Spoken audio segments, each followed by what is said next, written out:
Morning students, good morning. कैसे हैं आप सभी? All good? Okay, welcome in my class. Okay, तो आज हम लेसन नंबर 3 ज्योग्राफी का आवर चेंजिंग अर्थ, ठीक है, उसका पार्ट 3 करने जा रहे हैं।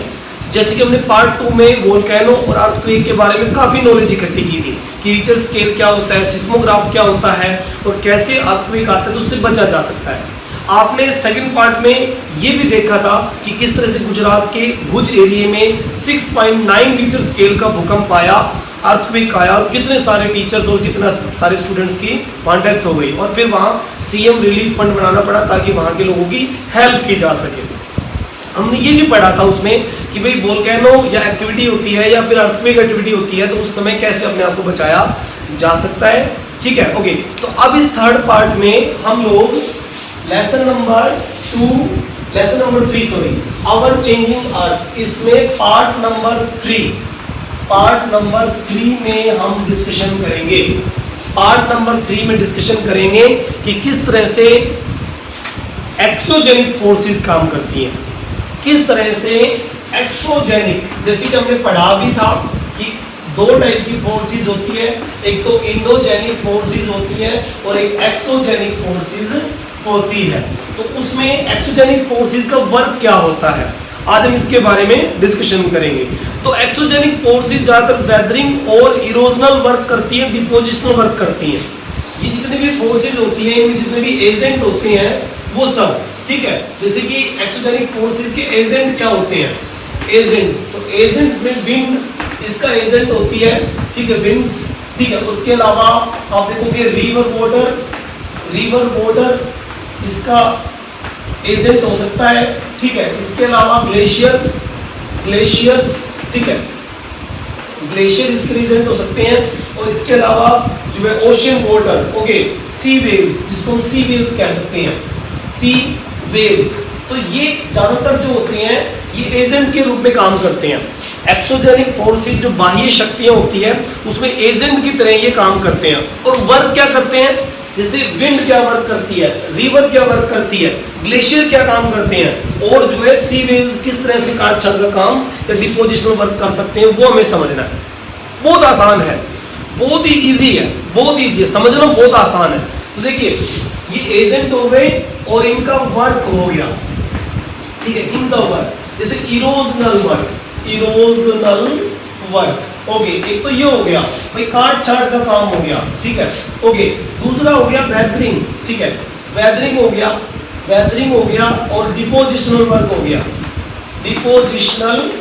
डिपोजिशनल वर्क, मतलब कि या तो काट छाट होगी या फिर वो काट छाट की मटेरियल को, सेडिमेंट को जमा करेगी, डिपॉजिट करेगी, जैसे रिवर करती है, ग्लेशियर करता है, विंड करती है, सी वेव्स करती हैं, काट छाट भी करती है और डिपॉजिट भी करती है। तो इन सब वर्क के बारे में हम डिस्कशन आज करने वाले हैं। तो सबसे पहले हम बात करें, किस चीज की बात करेंगे, सबसे पहले हम बात करेंगे वर्क ऑफ रिवर की। ओके, देखिए इंडोजेनिक फोर्सेस में सबसे पहला एजेंट जिसकी वजह से वर्क होता है, ओके, तो देखिए सबसे पहले वर्क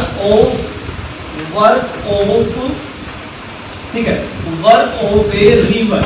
एक रिवर का वर्क क्या होता है, एक रिवर क्या काम करती है, ओके, तो देखिए रिवर जो होती है वो किसी भी लैंडस्केप को इरोड कर सकती है, काट छाट कर सकती है। और आप सबको पता है कि रिवर का वाटर जब हाई लेवल पे होता है, स्पीड पे होता है, तो वो नीचे की सरफेस को, ज्यादातर सेडिमेंट्री रॉक्स को बड़े लेवल पे काट छाट कर सकती है।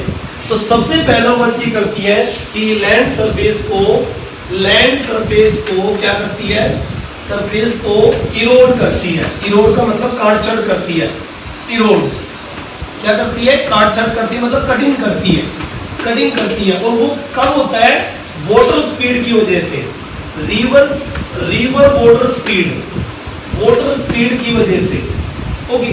ये वर्क तब होता है जब वाटर स्पीड में होता है, रिवर का वाटर स्पीड में होता है तो वो नीचे काट छाट करेगा और छोटे मोटे पत्थर कंकर सबको अपने साथ बहा के लेके जाने की कोशिश करेगा, वहां से कटिंग कर देगा बड़े लेवल पे, ओके।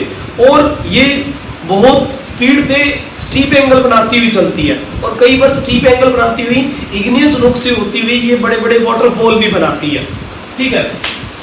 रिवर वाटर क्या होता है, ये देखिए river water, sorry river water क्या होता है, रिवर वाटर। ओके, ये देखिए रिवर वाटर कई बार वाटरफॉल बनाते हैं, वाटरफॉल बनाता है। तो वाटरफॉल कैसे बनता है, जब रिवर किसी इग्नियस रॉक्स पे यानी कि हार्ड रॉक्स पे चल रही होती है तो उसको कटिंग नहीं कर सकती, ऐसे में वो पानी उसके ऊपर फ्लो करता हुआ ऊपर से नीचे गिरता है।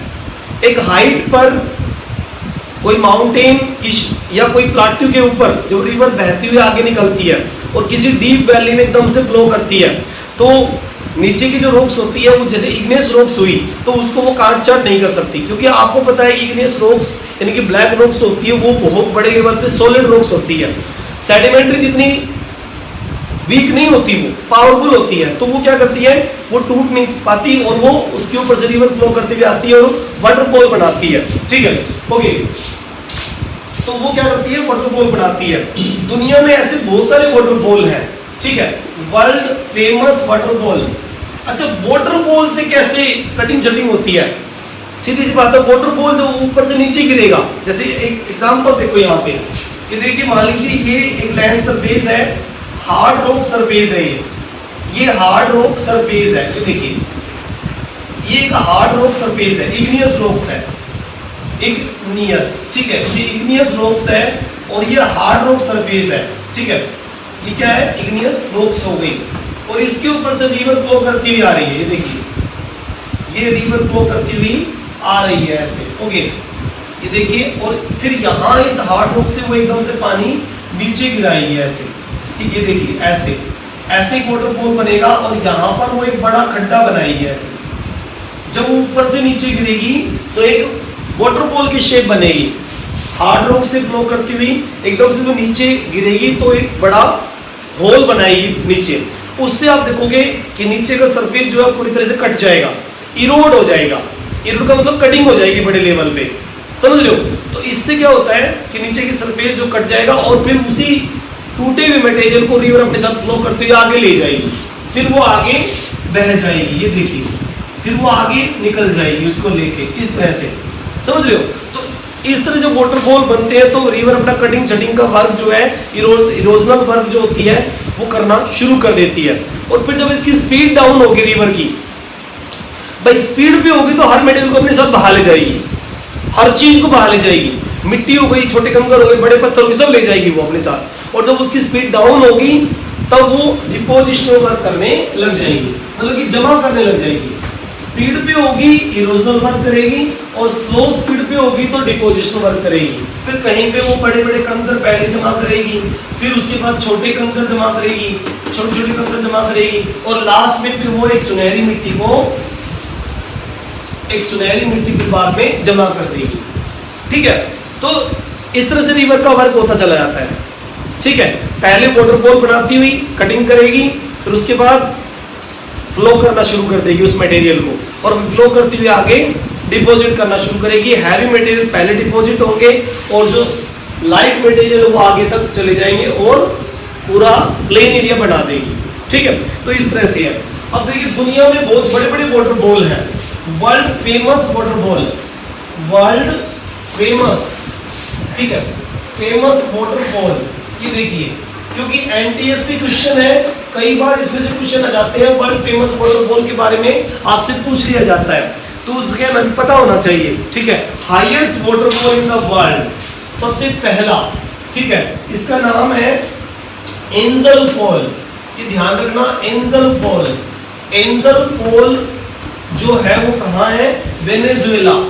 ये वेनेजुएला में है। ओके, कहाँ पर है, वेनेजुएला, वेनेजुएला। ये देखिए, और वेनेजुएला कहाँ है, साउथ अमेरिका, साउथ अमेरिका। ये हमें ध्यान रखना है कि वेनेजुएला साउथ अमेरिका में है और वहां पर जो वाटरफॉल है वो एंजल फॉल है, हाईएस्ट वाटरफॉल। ठीक है, तो इसको हम कह सकते हैं highest waterfall in the world. Okay, इसको हम हाईएस्ट वाटरफॉल कह सकते हैं, हाईएस्ट वाटरफॉल। ये देखिए वाटरफॉल, ये दुनिया का सबसे ऊंचा वाटरफॉल है। अब number 2 category, number 2 angel fall के बाद कौन सा वाटरफॉल है। ओके, तो ये देखिए एंजल फॉल के बाद दूसरा नंबर नियाग्रा फॉल। ठीक है, मतलब कि उससे कम है ये नियाग्रा, ठीक है, एग्जांपल ले रहे हैं कि हम ये नियाग्रा फॉल, ये देखिए नियाग्रा फॉल, ओके, और ये कहां पर है, ये कनाडा और यूएसए के बॉर्डर पे है, ठीक है, कनाडा एंड यूएसए के बॉर्डर पे, ठीक है, एंड यूएसए बॉर्डर, ये देखिए उसके बॉर्डर पर ये वाटरफॉल आपको मिलेगा, ओके, यानी कि नॉर्थ अमेरिका में, नॉर्थ अमेरिका। ये देखिए ये वाटरफॉल भी बड़ा फेमस वाटरफॉल है, बहुत ही फेमस वाटरफॉल है। तो वो बड़े लेवल पे इरोजन और डिपोजिशन वर्क रिवर करती चली जाती है, ओके। और एक और देखिए, एक और एग्जांपल नंबर थर्ड एग्जांपल, इसको कहते हैं विक्टोरिया फॉल,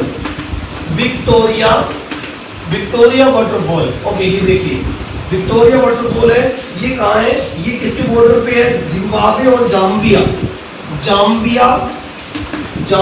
एंड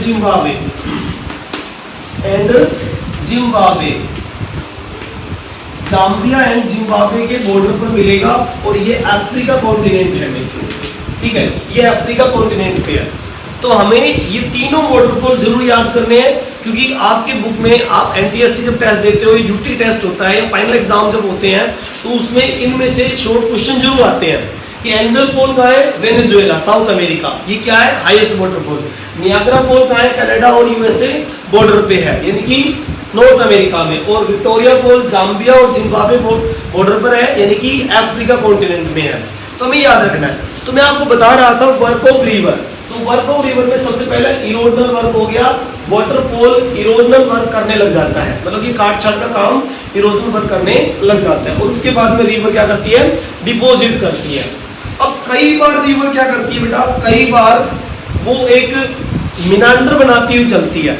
क्या बनाती हुई चलती है, मिनांडर। रिवर जब फ्लो करती है, देखो जब रिवर फ्लो करती है तो क्या करती है, तो देखिए यहाँ पे बना लेते हैं, ओके। जब रिवर फ्लो करती है तो वो इस तरह की वाटरफॉल बनाती, इस तरह की चीजें करती हुई चलती है, इस तरह से मूव करती हुई चलती है। ये देखिए इस तरह से मूव करती हुई वो चलती है, इस तरह से, ये देखिए ऐसे। अगर रिवर इस शेप में चल रही है तो आप देखोगे वो बहुत सारी जगह पर मिनांडर बनाती हुई चल रही है, ठीक है। वो क्या बनाती हुई चल रही है, मिनांडर्स।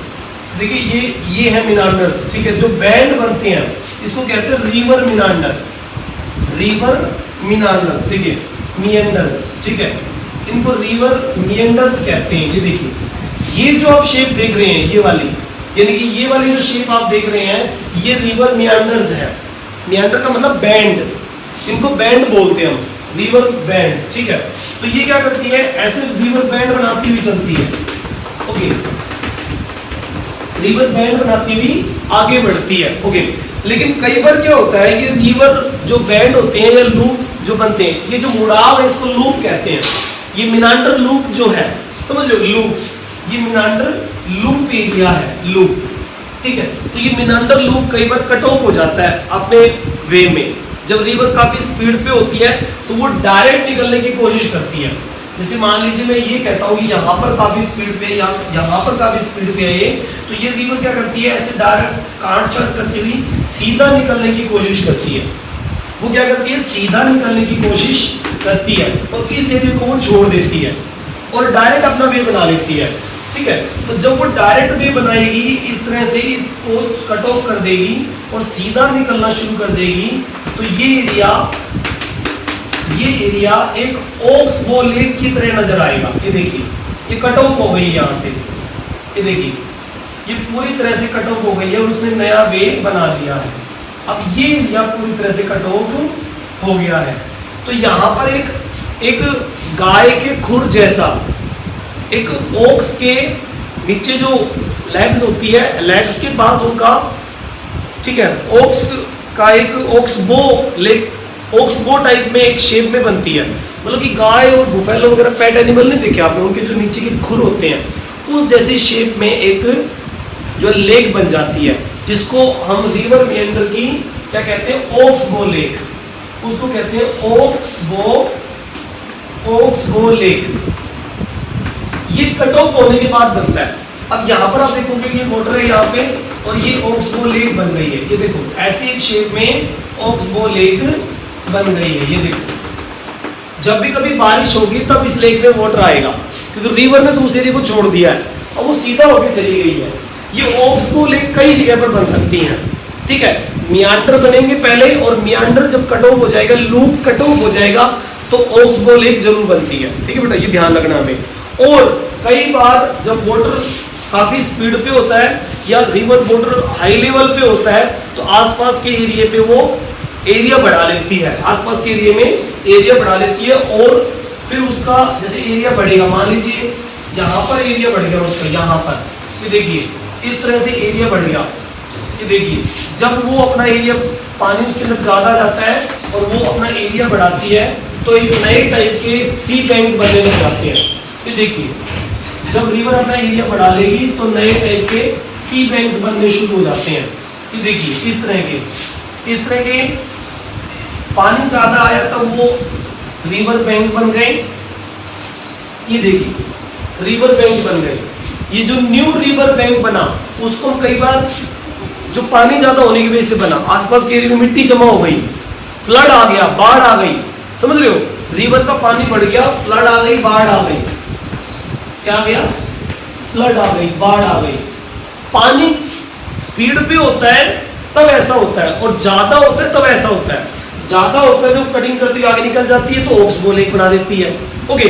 और जब ज्यादा होता है पानी तो आसपास के एरिया को डुबो भी देती है, फ्लड की कंडीशन आ जाती है।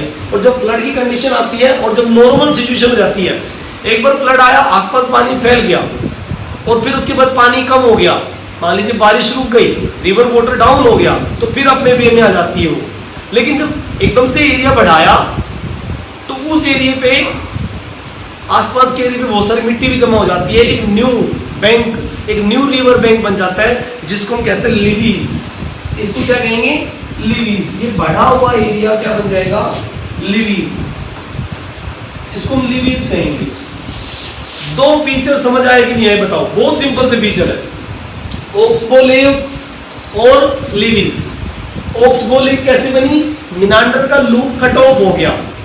लीवीज कैसे बने, जब बाढ़ आई तो आसपास के एरिया में मिट्टी जमा हो गई और रिवर का एरिया बढ़ा, वो बढ़े हुए रिवर के एरिया को हम क्या कहेंगे, लीवीज, ओके। जैसे ये वाला एरिया बढ़ा, ये देखिए ये वाला एरिया बढ़ा, या फिर जहां मान लेते हैं, या फिर इस एरिया में एरिया बढ़ गया उसका, तो ये देखोगे आप सारे लीवीज कहलाएंगे। ये लीवीज क्या कहेंगे, लीवीज, ओके, समझ आ गया, लीवीज एरिया।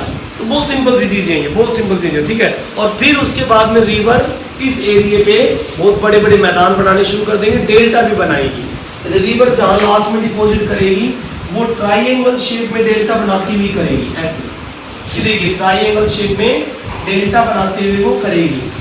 तो लंबे लंबे जो है इस तरह के, देखिए आप इस तरह के डेल्टा बनने शुरू हो जाएंगे। ये देखिए ट्राइंगल शेप का एक डेल्टा, एक ट्राइंगल शेप का डेल्टा बना देगी। लीवीज बन गए, डेल्टा बन गए, डेल्टा, समझ रहे हो। तो ये रिवर वर्क है, डेल्टा बनाना, ऑक्सबो लेक बनाना, लीवीज बनाना, ये सारे उसके काम है। फ्लड प्लेन बनाना, जो डेल्टा होता है ना वो फ्लड प्लेन होता है, फ्लड प्लेन एरिया। ये देखो फ्लड प्लेन यानी कि मैदान, बाढ़ के मैदान, फ्लड प्लेन बना देती है। तो ये रिवर के काम है, ओके, बहुत ही सिंपल सी है, ओके। और दूसरा ये भी है कि ये जो डेल्टा बनता है वो रिवर डिस्ट्रीब्यूटरीज की वजह से बनता है। रिवर कोई भी होती है, मेन रिवर होती है, उसके दो मेन चीज़ें होती है, एक तो उसकी हेल्पिंग रिवर यानी कि ट्रिब्यूटरी, और जब वो लास्ट में डिपॉजिट करते हैं उस समय डिस्ट्रीब्यूटरी। ये दो होती है कोई भी रिवर की। कोई भी रिवर चलती है तो उसकी दो चीज़ें हमेशा उसके साथ होती है। जैसे कि मैं रिवर गंगा की बात करता हूँ, जैसे मैं रिवर गंगा की बात करता हूँ, गंगा, तो रिवर गंगा की भी दो चीजें होती हैं। एक तो क्या होती है, उसकी ट्रिब्यूटरी होती है, ट्रिब्यूटरीज, ठीक है। ट्रिब्यूटरीज यानी कि हेल्पिंग रिवर, हेल्पिंग रिवर होती है एक तो, ओके। हेल्पिंग रिवर का मतलब है जो उसमें पानी ऐड कर रही है, और दूसरी होती है डिस्ट्रीब्यूटरी, ठीक है, डिस्ट्रीब्यूटरीज, ठीक है, मतलब कि लास्ट में जब वो अपना डिपोजिशन करेगी तब उसी रिवर में से बहुत सारे रिवर अलग अलग हो जाएंगी, छोटी छोटी रिवर्स अलग हो जाएंगी, सरिताएं बोलते हैं उनको, समझ लो, सरिताएं बोलते हैं उनको। जब जैसे गंगा नदी आ रही है, भागीरथी और अलकनंदा नाम से जब उत्तराखंड से वो बह के आती है, तब उसके साथ बहुत सारी नदियां अपना पानी मिक्स करती हैं। जैसे यमुना उसमें पानी मिक्स करती है, और यमुना के अंदर चंबल, केन, सोन, बेतवा अपना पानी मिक्स करती है, और वही यमुना का पानी फिर गंगा में ऐड हो जाता है। गंगा में फिर कोसी नदी का वाटर भी मिक्स होता है। ओके, और भी बहुत छोटी मोटी नदियां हैं, सोन, बेतवा भी उसमें ऐड करती हैं। तो जब ये ऐड करती हैं तो वो ट्रिब्यूटरी हो गई, और बाद में लास्ट में वेस्ट बंगाल में जब रिवर अपना, गंगा रिवर अपना वाटर लेवल डाउन करती है, स्पीड डाउन करती है, और उसके बाद डिपोजिशन वर्क करना शुरू करती है, उस समय उसी रिवर में छोटी छोटी रिवर्स यानी कि रिवर चैनल्स बन जाते हैं। उसको हम क्या कहते हैं? डिस्ट्रीब्यूटरीज। समझ आ गया? बहुत सिंपल सा है। रिवर वर्क क्या किया उसने? दो काम किया, डेल्टा बनाया तो डिपोजिशन वर्क कर दिया, और वाटरफॉल से उसने कटिंग करनी शुरू कर दी। समझ रहे हो? और यहाँ पर भी देखो ऑक्सबो लेक भी कटिंग का एक एग्जाम्पल था। Erosional work and deposition work. समझ आया? बहुत आसान है। एक बार रिपीट कर रहा हूं, देखो ध्यान से। एक्सोजेनिक फोर्सेस में हम लोग बात कर रहे हैं उन एजेंट्स के बारे में, उनके वर्क्स के बारे में। Okay, river water work, wind work, glacier work and sea waves. ये जितने भी एजेंट है मोस्टली दो टाइप के काम तो करते ही करते हैं, जैसे कि इरोजनल वर्क, काटने छाटने का काम। ओके, दूसरा डिपोजिशनल वर्क यानी कि जमा करने का काम, जो कटिंग किया हुआ मटेरियल उसको कहीं ना कहीं जमा करेंगे। ये सारे एजेंट ऐसा करते हैं मोस्टली। विंड भी करती है, रिवर वाटर भी करता है, ग्लेशियर वाटर भी करता है, और सी वेव्स भी करती हैं। अब वर्क ऑफ रिवर देख लो सबसे पहले कि रिवर का वर्क कैसे होता है। ओके, नंबर 1 तो क्या करती है वर्क ऑफ रिवर में? सबसे पहले हम इरोजनल वर्क करते हैं। इरोड कटिंग का काम करती है, लैंड सरफेस को इरोड कर देती है, काट छाट करती है। ऐसा तब होता है जब वाटर में स्पीड होती है। अगर पानी में स्पीड नहीं है तो कटिंग चटिंग नहीं हो पाएगी, सीधी सी बात है। ओके, रिवर वाटर वाटरफॉल बनाता है। वाटरफॉल वहीं बनेगा जहां पर नीचे इग्नियस या मेटामॉर्फिक रॉक है। अगर सेडिमेंट्री हुई तो वाटरफॉल बनना मुश्किल है, तब तो वो एक नॉर्मल वे में स्टीप स्लोप में चलती रहेगी, कटिंग छटिंग का काम करती रहेगी, लेकिन वाटरफॉल नहीं बनाएगी। सेडिमेंट्री रॉक्स में रेयर केस होता है कि वाटरफॉल बनता है। दुनिया के बहुत बड़ी बड़ी वाटरफॉल है जिनको हम वर्ल्ड फेमस वाटरफॉल मान सकते हैं। जैसे कि वाटरफॉल कैसे बनता है? हार्ड सरफेस से ऊपर से वाटर नीचे गिरता है। ऐसे देखिए, ऐसे ये देखिए ऊपर से वाटर नीचे गिर रहा है, और यहाँ पर बड़ा सा खड्डा बना रहा है। कटिंग शटिंग का काम यहाँ पर कर रहे हैं। ये देखो, ये नीचे खड्डा बनाएगा तो यहाँ से इरोजन वर्क शुरू हो जाता है, और उसके बाद ये आगे फ्लो करती है। रिवर जब बेंडिंग करती हुई चलती है, रिवर जब बेंड करती हुई चलती है तो उसको मेंडर्स कहते हैं। बेंडिंग करती हुई रिवर को उसके लूप्स जो होंगे, ये जिसको ऊपर उठ रहा है फिर डाउन जा रहा है, एक बार ऊपर उठ रहा है फिर डाउन जा रहा है, फिर ऊपर उठ रहा है फिर डाउन जा रहा है, तो इसको क्या कहेंगे? रिवर लूप्स यानी कि रिवर मियांडर्स। इस पूरी ऐसे लहराती हुई शेप को रिवर मियांडर कह रहे हैं, और जो लूप है मतलब कि वो मुड़ाव है। ओके, तो रिवर मियांडर्स बनते हैं। ठीक है, जब रिवर हाई स्पीड पे होती है तो वो सीधा कटिंग करती हुई आगे निकल जाती है, और एक लूप जो होता है वो हट जाता है, उसकी शेप से दूर हट जाता है, वो कट ऑफ हो जाता है। जब कट ऑफ होता है लूप यानी कि रिवर की मेन स्ट्रीम से लूप कट ऑफ हो जाता है, तो उससे ऑक्सबो लेक बनती है। गाय के खुर जैसा, बैल के खुर जैसा एक शेप बन जाता है, एक लेक बन जाती है, जिसमें बाद में बारिश का वाटर भर जाता है, वो लेक की शेप ले लेती है। ओके, फिर उसके बाद देखो जब रिवर में ज़्यादा पानी हो जाता है तो बाढ़ की सिचुएशन बनती है, फ्लड आ जाता है, और फ्लड आने से फ्लड प्लेन भी बनते हैं, डेल्टा भी बनता है, और एरिया बढ़ता है तब लिवीज भी बनते हैं। रिवर का एरिया बढ़ेगा, आसपास के एरिया में पानी से वो डुबो देगी, और बाद में अपना साइज फिर से सिकोड़ लेगी। साइज बढ़ना या घटना रिवर वाटर की परसेंटेज पे डिपेंड करता है। बारिश के वो टाइम में जब बारिश का पानी आता है और गंगा का ग्लेशियर पिघल के आता है तो देखोगे नॉर्मल वे में चल रही होती है, लेकिन जब बारिश का पानी आता है तो वो वे अपना बढ़ा लेती है, दायरा बढ़ा लेती है, तब ऐसे में लीवीज बनने शुरू हो जाते हैं, न्यू बैंक्स। ये रिवर बैंक है, लेकिन अगर एरिया बढ़ा तो ये रिवर बैंक हो जाएगा। अगर रिवर बैंक बढ़े तो उसको लीवीज कहेंगे। ओके, फिर बाद में ऑक्सबो लेक लीवीज बनाते हुए लास्ट में फ्लड प्लेन डेल्टा बना लेती है, फ्लूड प्लेन एरिया डेल्टा बना लेती है। इंडिया का सबसे फेमस डेल्टा गंगा नदी और ब्रह्मपुत्र का डेल्टा सुंदरबन डेल्टा है। बेहतरीन टाइगर रिजर्व्स वहां बने हुए हैं, बेहतरीन इकोसिस्टम है, जबरदस्त इकोसिस्टम, एवर ग्रोविंग डेल्टा, बढ़ता हुआ डेल्टा। वहां के लोग वहां जूट का कल्टीवेशन करते हैं, वाइल्ड लाइफ सेंचुरी बनी हुई है, नेशनल पार्क बने हुए हैं, टाइगर रिजर्व्स वहां बना हुआ है। 1973 में वहां पर एक टाइगर रिजर्व बनाया गया था टाइगर्स की पॉपुलेशन को बचाने के लिए। 1973 टाइगर प्रोजेक्ट स्टार्ट किया गया था सुंदरबन डेल्टा में। सुंदरी ट्री है वहां बहुत ज्यादा, इस वजह से उस एरिया का नाम सुंदरबन डेल्टा रखा गया। अब डेल्टा क्या होता है? ट्राइएंगल शेप में बना हुआ फ्लड प्लेन, ट्राइएंगल शेप में बना हुआ फ्लड प्लेन। ओके बच्चों, तो इस पार्ट में हम लोग ये समझ चुके हैं वर्क ऑफ रिवर। ठीक है, क्लियर है सभी को? ओके, अब उसके बाद देखो दूसरा वर्क। अब दूसरा वर्क क्या होता है? दूसरा वर्क रिवर वर्क के अलावा हम समझेंगे वर्क ऑफ सी। ठीक है, work of sea waves. Okay, इसके बारे में देखो, ये भी एक्सोजेनिक फोर्सेस है, वर्क ऑफ सी। ठीक है, ओके बच्चों, वर्क ऑफ सी। ठीक है, देखिए वर्क ऑफ सी में क्या होता है? समुद्र की लहरें, जो समुद्र की लहरें होती हैं ना वो काम करती हैं। समुद्र की ऊंची ऊंची लहरें उठती हुई आएंगी और तट के नजदीक जोर से धड़ाम से गिरेंगी और कटिंग सेटिंग का काम करना शुरू कर देंगे। उसके बारे में हम समझने जा रहे हैं। ओके, तो अब एजेंट्स की बात कर रहे थे हम, जो कि इरोजनल और डिपोजिशनल वर्क करती है। देखो, हम उन एजेंट्स के बारे में बात कर रहे थे। देखो, अब दूसरा इसमें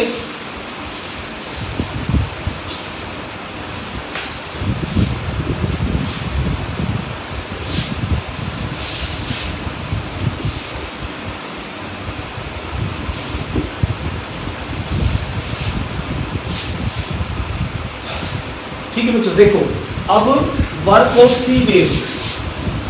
number 2, work of sea waves. Sea waves, समुद्र की लहरें। सी वेव्स का मतलब है समुद्र की लहरें। समुद्र की लहरें ऐसे ऊंची ऊंची उठती आएंगी और नुकसान करेंगी। ठीक है, तो सी वेव्स क्या करती है? इरोजनल वर्क भी करती हैं और डिपोजिशनल वर्क भी करती हैं। किसकी बात कर रहा हूं मैं?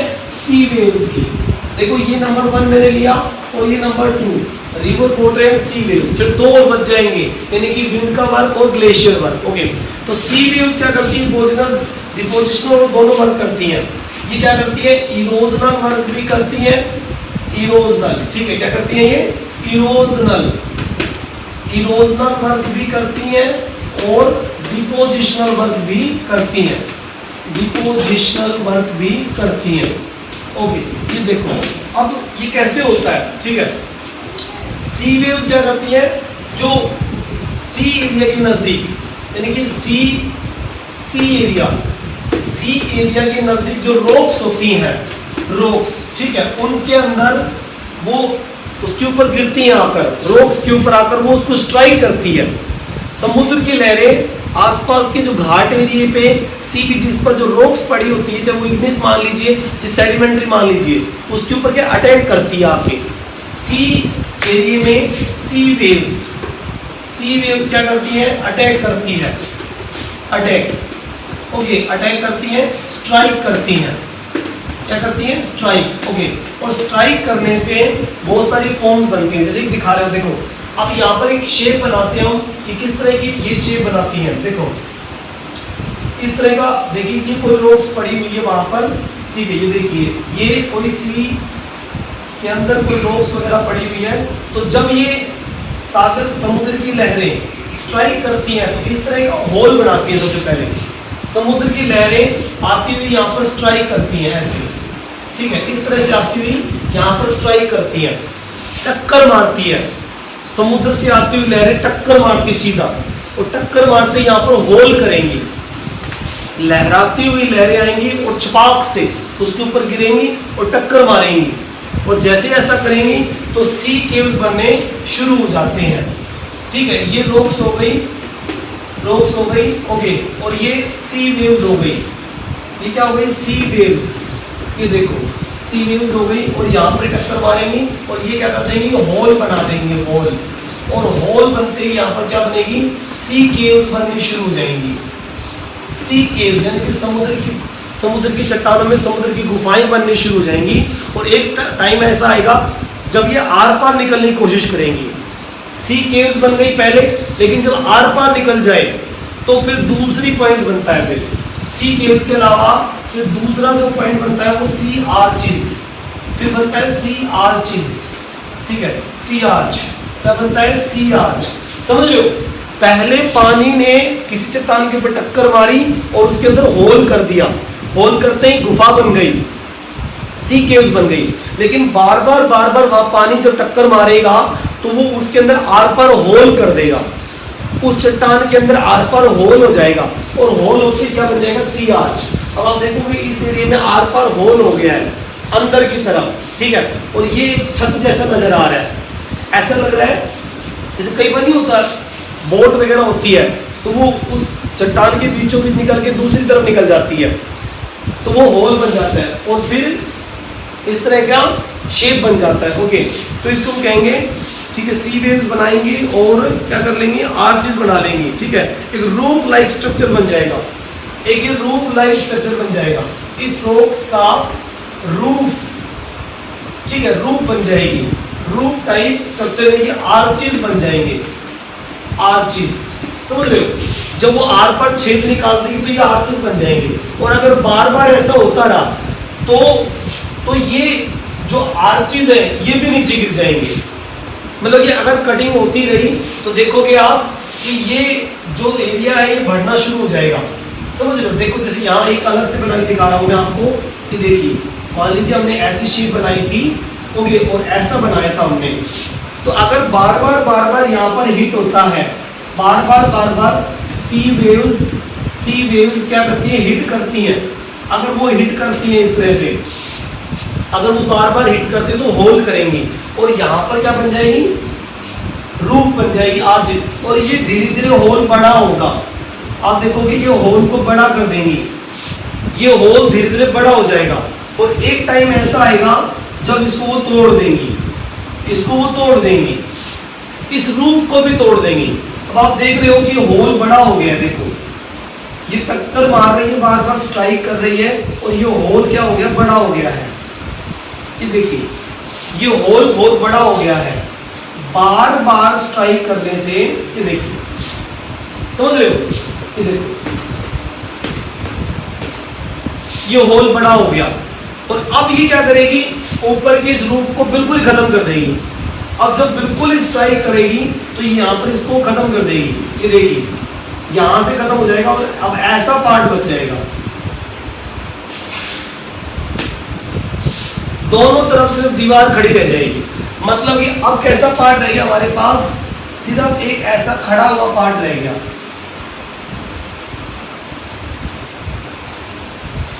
छत टूट गई उसकी, ठीक है। तो इस तरह की जब चीजें बन जाती हैं तो उसको हम कहते हैं सी स्टैक्स। जब ये वॉल लाइक शेप बन जाए, वॉल लाइक शेप, जब रूफ टूट जाए, रूफ को क्या कहेंगे, आर्चेस, समझ रहे हो, आर्चेस रूफ को कहेंगे। पहले क्या बनी थी, सी केव्स, फिर उसके बाद क्या बनी, सी आर्च, सी आर्च बना, ठीक है, ये सी आर्च हो गया। थर्ड नंबर पे क्या बना, वॉल लाइक शेप, ठीक है, इसको क्या कहेंगे, सी स्टैक्स, उसको क्या कहेंगे, सी स्टैक्स, सी स्टैक्स, सी स्टैक। बताओ कोई प्रॉब्लम है तो, कोई प्रॉब्लम हो तो बताओ, बिल्कुल सिंपल सी बात कर रहा हूं मैं तो। सी केव्स बनती हैं, फिर सी आर्चेस बन जाते हैं, और सी आर्चेस के बाद जब वो छत टूट जाती है तो सी स्टैक बन जाते हैं। ये दोनों सी स्टैक हैं, सी स्टैक्स, वॉल लाइक शेप,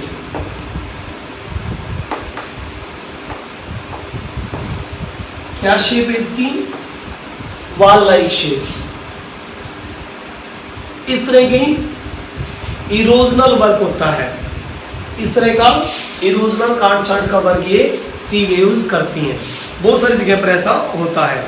और फिर उसके बाद में ये सीव्स कई बार वर्टिकली जो है, ठीक है, सी क्लिप बनाती हैं। कई बार क्या करती है, सी क्लिप भी बनाती है। एरिया बढ़ता है तब ये डिपॉजिट करती है, ठीक है, स्ट्राइक करती है और इरोजनल वर्क करती है। इरोजनल वर्क होता है। ओके, ये देखिए इरोजनल वर्क होता है। और फिर उसके बाद में ये डिपोजिशन वेव करती है, डिपॉजिट सेडिमेंट, ठीक है। जब ये डिपोजिशनल करेगी, डिपोजिशनल वर्क, ठीक है, जब यही डिपोजिशनल वर्क करेगी तो फिर उसको कहेंगे बीचेस, फिर बन जाएंगे सी बीचेस, सी बीचेस, समुद्री बीच, फिर सी बीचेस बन जाएंगे। जैसे आप कई बार घूमने के लिए जाते हैं, गोवा बीच हो गया, मुंबई का एरिया हो गया जहाँ पर सी बीचेस बनते हैं, ठीक है। तो ये बीचेस इसी प्रकार से बनते हैं। भाई जितनी भी काट छाट होती है वो कहीं ना कहीं तो जमा करेगी, उसको कहीं ना कहीं तो जमा होगा ही, ठीक है। तो वो सी बीचेस बन जाते हैं। तो सी वेव्स इस तरह से काम करती है। बहुत आसान है, बहुत आसान है। ऐसे सी बीचेस सी शोर पर मिलते हैं, समुद्री किनारों पर, सी शोर्स पर, सी सोर्स पर मिलते हैं, समुद्री किनारों पर ये मिलेंगे और काफी इंप्रेसिव होंगे, ठीक है भाई। तो आपको समझ आ गया होगा कि स्टैक क्या है और ये कैसे काम करता है। सीधी सिंपल सी बात है भाई, इसको मैं एक बार फिर समझा रहा हूँ। एक्सोजेनिक फोर्सेस में सी वेव्स, समुद्री लहरें होती हैं, ये भी दो प्रकार का काम करती है, इरोजन और डिपोजिशन दोनों वर्क करती है। ये सी एरिया में जो रॉक्स होती है उनके ऊपर सी वेव्स अटैक करती हैं और अटैक करके स्ट्राइक करती है और स्ट्राइक करके कुछ ऐसा हाल हो जाता है। सी केव्स बनाती हैं पहले, फिर बार बार स्ट्राइक करती रहेंगी तो सी आर्चेस बन जाएंगे और जब होल आर पार हो जाए तो ये होल की शेप बड़ी होने लगती है। और जब होल की शेप बड़ी हो जाती है तो एक दिन ऐसा आता है जब रूफ टूट जाती है और नीचे गिर जाती है और फिर सिर्फ सी स्टैक्स बच जाते हैं। इस तरह के खड़े हुए पिलर टाइप में कुछ सी स्टैक्स बच जाते हैं, ओके। और तीन तरह की शेप वो बना देती है, ठीक है। बहुत ही आसान है। आप जब समुद्र किनारे जाओगे तो इन चीज़ों को ध्यान से देखो, दूर दूर तक बिल्कुल रेतीली मिट्टी वहाँ नज़र आएगी। लोग उस एरिया पे मॉर्निंग वॉक करते आपको नज़र आएंगे। लोग वहाँ पर अलग अलग टाइप के नेम वगैरह भी लिखते हुए नज़र आएंगे। कुछ लोग वहाँ सी बीचेस पे आप देखोगे कि वो कुछ अलग अलग टाइप के फूड आइटम और कुछ सेल करने के लिए कुछ टॉयज़ वगैरह खूब आपको वहाँ बेचते हुए नज़र आएंगे, सेल करते नज़र आएंगे, ठीक है। तो बहुत ही फेमस एरिया बन जाता है ये। जैसे लंदन के अंदर बहुत फेमस एरिया है सी बीचेस, इंडिया के अंदर गोवा, मुंबई काफ़ी सी बीचेस है, तमिलनाडु की सी बीचेस बहुत फेमस है, तो नारियल पानी खूब बेचते हुए नजर आते हैं वहाँ पे, ठीक है। तो ये हो गया। अब पार्ट जो हमारा 4 होगा, उस पार्ट 4 में हम पार्ट नंबर 4 करने जा रहे हैं, ओके। जैसे कि हम पार्ट नंबर 3 में समझ चुके थे कि जो एक्सोजेनिक फोर्सेस होती हैं, ठीक है बेटा, जो एक्सोजेनिक फोर्सेस होती हैं उनके जो एजेंट्स होते हैं वो कैसे काम करते हैं, ठीक है।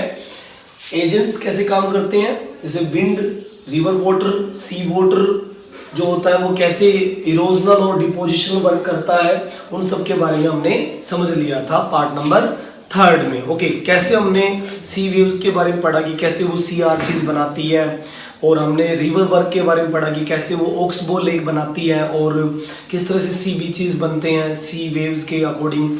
तो वो हमने सारा 1 बाय 1 समझ लिया था, ओके। अभी हम पार्ट नंबर 4 में आवर चेंजिंग अर्थ के पार्ट नंबर 4 में हम समझने जा रहे हैं विंड और ग्लेशियर वर्क, ठीक है। विंड और ग्लेशियर का वर्क समझने जा रहे हैं, ओके।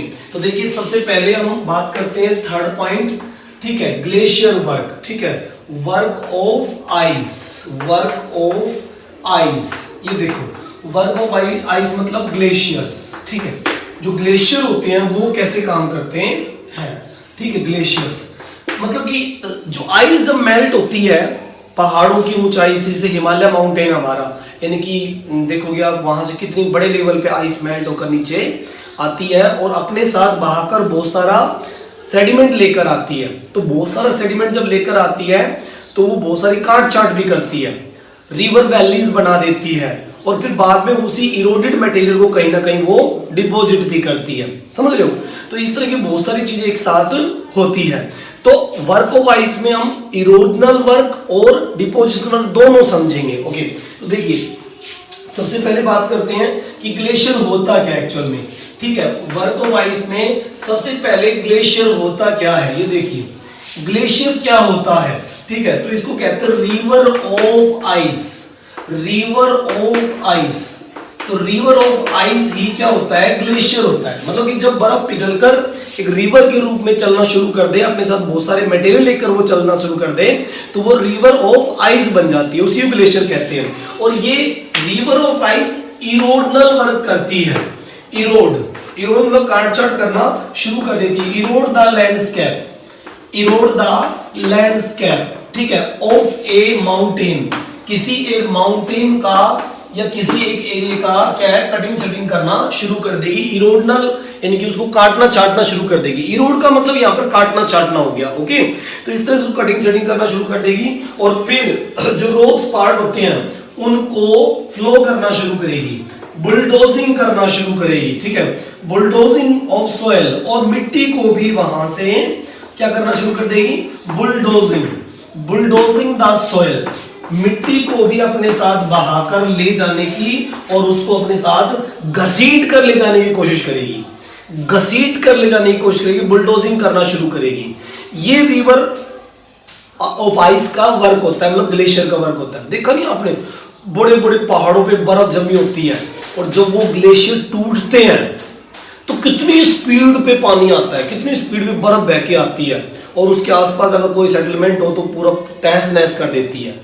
पूरे एरिया में बर्फ ही बर्फ जमा हो जाती है और पूरा एरिया भर जाता है। ठीक है, तो ये क्या होता है, काफी स्पीड से आने पर कहीं पर होल भी बना देते हैं, कहीं पर होल बना देते हैं। ओके, डीप होलो बना देते हैं, डीप होलो तैयार कर देते हैं। ओके, डीप होलो तैयार कर देते हैं, गहरा खड्डा तैयार हो जाता है और फिर यही डीप होल क्या बन जाते हैं, लेक्स बन जाती हैं। बाद में फिर यही क्या बन जाती है, लेक्स बन जाती है, जिसको आप जैसे डल झील देखोगे या फिर ये कहेंगे जम्मू कश्मीर वुलर लेक के बारे में देख लीजिए कि वहाँ मिट्टी जो है खरोच दी गई और ग्लेशियर के थ्रू, और वो एक बड़ा खड्डा बन जाता है वहां पे, और उस पे फिर जो है पानी इकट्ठा होना शुरू हो जाता है, मतलब कि लेक बन जाती है, ब्यूटीफुल लेक, बहुत ही सुंदर लेक बन जाती है। वहां पर पानी इकट्ठा, ठंडा पानी, बिल्कुल चिल्ड पानी वहां पर वो इकट्ठा हो जाता है। ठीक है, तो इस तरह से बड़ी अच्छी लेक्स बनाती हैं और फिर ये ग्लेशियर अपने साथ बहुत सारा सिल्ट,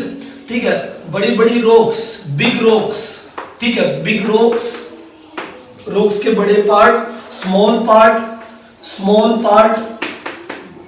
ठीक है, सिल्ट मतलब गाद, सिल्ट वगैरह, ठीक है, और जो है बहुत सारे एरिया ये अपने साथ लेकर चल पड़ती है। ग्लेशियर अपने साथ इसको फ्लो करना शुरू कर देता है, ग्लेशियर्स, ठीक है, फ्लो करना शुरू कर देता है। और जब ये फ्लो करना शुरू कर दे तो जब ग्लेशियर की स्पीड धीमी हो जाएगी, जब रिवर ऑफ आइस की स्पीड स्लो हो जाएगी, तब ये डिपॉजिट करना शुरू कर देंगे इस मटेरियल को। छोटी रॉक्स, बड़ी रॉक्स, सिल्ट, मिट्टी जो उसने काट छाट की, बुलडोजिंग किया है, उन सबको फिर ये बाद में बहता हुआ रिवर्स का जो ग्लेशियर के रिवर का जो पानी है वो फ्लो करता हुआ जब स्लो हो जाएगा तब वो डिपोजिशन करना शुरू कर देगा। क्या करना शुरू कर देगा, डिपोजिशन करना शुरू कर देगा। और डिपोजिशन करते हुए क्या बनाएगा वो, ग्लेशियल मोरेल, ठीक है, फिर बनेंगे ग्लेशियल मोरेन, ठीक है, क्या बनेंगे, ग्लेशियल मोरेन बनेंगे। ठीक है, ये देखिए अब ग्लेशियल मोरेल बन जाएंगे। डिपोजिशन होने के बाद ग्लेशियल मोरेल बनेंगे। क्या बनेंगे, ग्लेशियल मोरेन्स बनेंगे। और जब इरोजनल वर्क करेगी तो लेक्स बनेंगी, इरोजनल वर्क करेंगी तो लेक्स बनेंगी, और डिपोजिशन वर्क करेंगी तो क्या बनेंगी, ग्लेशियल मोरेन बनेंगे। ऐसा उन एरिया में ज्यादा होता है जो कि माउंटेनियस शेप के एरिया होते हैं और बर्फ बहुत जमी होती है, वहां पर ऐसा होता है। जब गर्मी पड़ती है तब आइस मेल्ट होती है और आइस मेल्ट होने के बाद फिर वो फ्लो करना शुरू कर देती है। ठीक है बेटा, तो बहुत आसान है ये भी कि कैसे ये बर्फ की नदी बन के चलती है और कैसे इरोजनल और डिपोजिशन वर्क करती है। ओके, अब लास्ट पॉइंट जो हमारे पास यहाँ रह जाता है उसमें हम लोग बात कर रहे हैं विंड्स के बारे में। ठीक है, अब हम वर्क ऑफ विंड के बारे में समझ लेंगे। Okay, work of wind. Okay, तो वर्क ऑफ विंड में ये देखिए, work of wind. Okay, work of wind, work of wind. Wind का क्या काम है? वही दो मेन वर्क वही भी करती है, जैसे ग्लेशियल करता है, जैसे रिवर वर्क करता है, वैसे ही वर्क ऑफ विंड में भी इरोजनल और डिपोजिशनल वर्क दोनों होते हैं। इसमें भी विंड, स्पीड पे बहती हुई विंड इरोजन का वर्क भी करती है, और फिर बाद में जो स्पीड धीमी हो जाती है तो वो डिपोजिशनल वर्क भी करती है। मतलब कि वो तेज हवा अपने साथ बहुत सारी मिट्टी जो लूज सॉइल होती है उसको अपने साथ उड़ा ले जाती है, और वो एरिया खाली हो जाता है पूरा, उसको भी इरोजनल वर्क कहते हैं। और जब वो हवा की स्पीड धीमी हो जाएगी तो अपने साथ बहाई हुई मिट्टी को कहीं ना कहीं स्लो होने पर वो डिपॉजिट करना शुरू करेगी, दैट इज डिपोजिशनल वर्क। ठीक है, तो वो डिपोजिशनल वर्क करना शुरू कर देती है। जब विंड जो है एक एक्टिव एजेंट के रूप में, एक एक्टिव एजेंट के रूप में इरोजनल वर्क करती है, इरोजनल वर्क करती है, तो उस समय वो क्या बनाती है? मशरूम लेक, मशरूम रॉक्स बनाती है। जैसे कि मैं ये कहूं, आप देखिए एक एग्जांपल मैं आपको बता रहा हूं यहाँ पे, ये देखिए कोई सेडिमेंट्री रॉक्स है, ये कोई सेडिमेंट्री रॉक्स है। अब देखिए इस सेडिमेंट्री रॉक से मशरूम रॉक कैसे बनेगी? क्या बनेगी? एक्टिव एजेंट इरोजन वर्क करती है तो मशरूम रॉक बनाती है। क्या बनाती है? Mushroom rock. ये देखिए मशरूम रॉक्स बनाएंगी, मतलब कि एक मशरूम लाइक शेप, एक मशरूम लाइक शेप वो बना देंगी। ठीक है, तो वो कैसे बनाएंगे वो देखिए। जब सेडिमेंट्री रॉक्स कोई होती है, यानी कि सेडिमेंट्री रॉक्स बहुत लूज होती है, टेक्सचर बहुत मुलायम होता है, स्मूथ टेक्सचर की सेडिमेंट्री होती है। जब इस पे स्पीड पे आ रही विंड अटैक करती है, ठीक है, इस पे स्पीड पे आ रही विंड जब अटैक करती है, विंड अटैक होता है इधर उधर दोनों साइड से, तो अब देखोगे ज्यादातर जो इरोजनल वर्क होता है विंड अटैक होने पर, विंड का स्ट्राइक होने पर, विंड का स्ट्राइक मतलब वो अटैक कर रही है इस पे। ठीक है, तो जब ये विंड का स्ट्राइक होता है तो ऊपर वाले पार्ट पे कम कटिंग छटिंग होती है, नीचे वाले पार्ट पे ज्यादा कटिंग होती है। जैसे कि ये वाला पार्ट देखो, ये वाला पार्ट जो है सेडिमेंट्री रॉक्स का ज्यादा कटिंग छटिंग होती है। क्यों? क्योंकि जब आपने कई बार देखा होगा कि हवा जब तेजी से चलती है तो उसके नीचे वाले पार्ट में छोटे छोटे कंकर पत्थर उसके साथ साथ लुढ़कते हुए और उड़ते हुए चलते हैं। मतलब कि जो बिल्कुल हल्का कंकर होता है वो उसके अंदर हवा के अंदर मिक्स होकर उड़ता हुआ चलता है, कई बार आंखों में भी गिर जाता है। और जो थोड़े थोड़े हैवी होते हैं, थोड़े से हैवी, बारीक से थोड़े से मोटे, वो नीचे नीचे घिसरते हुए चलते हैं और हवा उनको अपने साथ बहाती हुई लेके चलती है। तो ऊंचाई होने पर आपको कंकर की परसेंटेज, यानी कि जो स्टोन्स बारीक बारीक स्टोन होते हैं उनकी परसेंटेज ऊपर की साइड में कम मिलेगी और नीचे की साइड में ज्यादा मिलेगी। इसलिए कटिंग का वर्क भी ज्यादातर इस जगह पर ज्यादा होगा। आप देखोगे नीचे एरिया में किसी भी रॉक्स के नीचे वाले पार्ट पे ज्यादा कटिंग होगी और ये धीरे धीरे इस तरह की शेप लेता चला जाएगा। देखो वो एक बार काटती है तो ऐसी शेप बना देगी, ये देखिए इस तरह की शेप बनाती चली जाएगी। फिर बाद में फिर और कटिंग होगी तो ये और कटिंग करते हुए इसको और आगे अंदर तक ले जाएगी, ऐसे इसको और आगे अंदर तक ऐसे ले जाने की कोशिश करेगी। देखो ऐसे ये कटिंग करते हुए इसको और काटना चाटना शुरू कर देगी और धीरे धीरे इस टाइप की एक रॉक्स बननी शुरू हो जाएगी। अगर इस टाइप की रॉक बननी शुरू हो रही है तो आप देखोगे कि ये एक मशरूम रॉक का रूप ले रही है। ऐसे देखो इस तरह की कटिंग कर रही है, बार बार आगे बढ़ रही है और सेडिमेंट्री रॉक्स को कटिंग करने की कोशिश कर रही है और एक तरह से एक मशरूम शेप ले रही है। ये देखो एक तरह से एक मशरूम की शेप ले रही है, ये देखो समझ आ गया? बिल्कुल सिंपल सी बात है, एक मशरूम लाइक शेप अब बन गई है। ओके ये देखिए अब ये मशरूम रॉक है। ओके ये देखिए इस तरह से, अब इस तरह की शेप में वो चट्टान आ जाएगी, मशरूम रॉक्स टाइप की शेप आ जाएगी बार बार कटिंग करते रहने से। और आप देखते हो नीचे की कटिंग ज्यादा होती है, एक टाइम ऐसा आएगा नीचे का बेस ही कट जाएगा पूरा और ये जो रॉक्स है धड़ाम से नीचे गिर जाएगी। ये धड़ाम से नीचे गिर जाएगी और फिर ये नीचे गिरने के बाद टूट जाएगी अलग अलग पार्ट्स में, और ज्यादा इसका कटिंग छटिंग होकर ये और ज्यादा छोटे टुकड़ों में टूट जाएगी और फिर लास्ट में इसका सॉइल फॉर्मेशन हो जाएगा। समझ रहे हो? तो इस तरह से इरोजनल वर्क पूरा करती है, इस तरह से इरोजनल वर्क उसका पूरा हो जाता है, मशरूम रॉक्स टाइप की शेप बन जाती है। ये बहुत ही आसान है, ठीक है। ओके, उसके बाद देखिए जब ये पूरा इस तरह का कई जगह पर वर्क करती है, सेडिमेंट्री रॉक्स पर ज्यादा अटैक होता है, इग्नियस और मेटामॉर्फिक पे उतना अटैक नहीं होता जितना कि सेडिमेंट्री पे ज्यादा होता है। ओके, फिर उसके बाद धीरे धीरे जब ये स्लो होगी तब ये डिपोजिशनल वर्क करना शुरू कर देगी।